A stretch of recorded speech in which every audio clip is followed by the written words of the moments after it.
રાજ્યમાં હાલ ધોરણ 10 અને 12 બોર્ડની પરીક્ષા ચાલી રહી છે ત્યારે સુરતના અડાજણમાં વિદ્યાર્થીનીના પિતાનું મોત થયું હતું, જેના પગલે પિતાની અંતિમ વિધિ પૂર્ણ કરીને દીકરીએ અશ્રુભીની આંખે બોર્ડની પરીક્ષા આપી હતી. સુરતના અડાજણ વિસ્તારમાં રહેતા કદમ પરિવારની દીકરી હાલ ધોરણ 10ની પરીક્ષા આપી રહી છે. જોકે વિદ્યાર્થીનીના પિતા પ્રકાશભાઈનું ગુરુવારે રાત્રે અચાનક જ મોત થયું હતું. પરિણામે પરિવારમાં શોકની લાગણી છવાઈ ગઈ છે. જોકે પિતાની અંતિમ વિધિ પૂર્ણ કરીને પુત્રીએ પરીક્ષા આપી પરીક્ષા ધર્મ નિભાવ્યો હતો. અંતિમ વિધિ પૂર્ણ કર્યા બાદ દીકરી અશ્રુભીની આંખે પાલ સ્થિત શાળાના પરીક્ષા કેન્દ્ર પર પહોંચી હતી. અશ્રુભીની આંખે પહોંચેલી વિદ્યાર્થીનીને જોઈને શાળાના પરિવારની આંખોમાં પણ આંસુ આવી ગયા હતા. પરંતુ વિદ્યાર્થીઓ અને શિક્ષકો આચાર્યોએ હિંમત આપી વિદ્યાર્થીનીનું પ્રોત્સાહન પૂરું પાડી સાંત્વના આપી હતી. આપને જણાવી દઈએ કે ધોરણ 10 બોર્ડના વિદ્યાર્થીઓની શુક્રવારે સામાજિક વિજ્ઞાનનું પેપર હતું.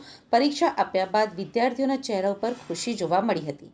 સામાજિક વિજ્ઞાનનું પેપર ખૂબ જ સરળ હોવાનું વિદ્યાર્થીઓનું કહેવું છે.